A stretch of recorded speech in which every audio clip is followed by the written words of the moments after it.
Good. ನಿಮ್ಮಿಂದ ನನಗೆ ಇನ್ನೊಂದು ಕೆಲಸ ಆಗಬೇಕಿದೆ.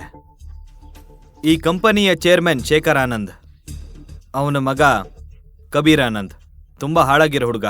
ಈ ಕಂಪನಿಲಿ ಶೇಖರ್ ಆನಂದ್ ಹೇಳಿದ ಮಾತೇ ಅಲ್ವಾ ನಡೆಯೋದು? ಅದು ಸಂಪೂರ್ಣ ಸತ್ಯ. ಒಳ್ಳೇದಾಯ್ತು. ಈಗ ಅವ್ರಿಗೆ ವಿಶ್ರಾಂತಿ ಪಡೆಯೋ ಸಮಯ ಬಂತು. ಇವ್ರಿಗೆ ಬುದ್ಧಿ ಕಲಿಸ್ಬೇಕು. ಅಂದರೆ ಈಗಲೇ ಶೇಖರ್ ಆನಂದ್ನ ಜೈಲಿಗೆ ಕಳಿಸೋ ವ್ಯವಸ್ಥೆ ಮಾಡಿ. ಈಗ ಈ ಕಂಪನಿ ಸಂಪೂರ್ಣ ಅಧಿಕಾರ ನಿಮ್ಮ ಕೈಯಲ್ಲಿದೆ. ನಿಮಗೆ ಏನು ಬೇಕು ಅದನ್ನೇ ಮಾಡಿ.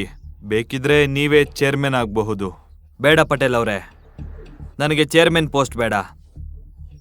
ಈಗ ಹೇಳಿ, ಈ ಕಂಪನಿಯ ವೈಸ್ ಚೇರ್ಮನ್ ಯಾರು? ಭಾರ್ಗವ್ ಕುಲಕರ್ಣಿ. ಹಾಗಾದ್ರೆ ಭಾರ್ಗವ್ ಕುಲಕರ್ಣಿಗೆ ಕರೆ ಮಾಡಿ. ಇಂದಿನಿಂದ ಅವರು ಈ ಕಂಪನಿಯ ಹೊಸ ಚೇರ್ಮನ್ ಅಂತ. ಕಮಲಾಕರ್ ಪಾಟೀಲ್ ದಾರಿಯನ್ನು ಯಾರು ತಡೆಯುವ ಧೈರ್ಯ ಮಾಡ್ತಿರ್ಲಿಲ್ಲ. ಗೌತಮ್ನ ಕಣ್ಣಲ್ಲಿ ಒಂದು ವಿಭಿನ್ನ ಮಿಂಚು ಹೊಳಿತಾಯಿತು.